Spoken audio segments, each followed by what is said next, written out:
எங்களுக்கு வேறெங்கும் கிளைகள் இல்லை அப்படிங்கிற மாதிரி எனக்கு இருக்கிற 20 சப்ஸ்கிரைபரில் 10 சப்ஸ்கிரைபர் வந்து என்னோடய ஆருயிர் தோழிகள் தான்.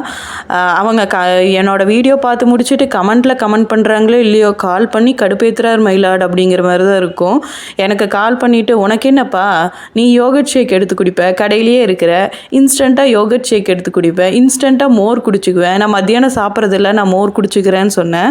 அதான் நீ இன்ஸ்டண்ட்டாக மோர் குடிச்சுக்குவேன், உனக்கு ப்ரிப்பரேஷன் எல்லாம் தேவை இல்லை, நீ வீட்டில் இல்லாததுனால வந்து நீ எதுவும் சாப்பிட மாட்ட, அதனால் நீ உடம்பு குறைச்சிருவேன், நாங்கள் வீட்டில் இருக்கிறதெல்லாம் சாப்பிட்டு ஸ்நாக்ஸ் சாப்பிட்டு நாங்கள் குண்டாயிடணுமா அப்படின்னு சொல்லிட்டு சும்மா பேசிகிட்டு இருந்தோம்.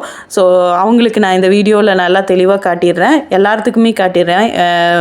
ஸோ பாருங்கள் என்னோடய வேலையே என்ன வேலைன்னு பார்த்துக்கோங்க. அதுவும் அருண் ஐஸ்கிரீமை பக்கத்தில் வச்சுட்டு அதை அடிக்கியும் வச்சுட்டு நான் வந்து ஐம்புலன்களையும் அடக்கி வச்சுட்டு இருக்கிறேன். ஃப்ரெண்ட்ஸ் என்னங்க ஃப்ரெண்ட்ஸு, நம்மளை சுற்றி 4 பேர் இப்படி தான், நம்ம என்ன நிலமையில் இருக்கிறோன்னே புரிஞ்சிக்காமல் தெரிஞ்சிக்காமல் கமெண்ட் பண்ணிகிட்டே இருப்பாங்க, கண்டுக்காமல் தூக்கி வீசிட்டு போயிட்டே இருக்க வேண்டியதுதான்.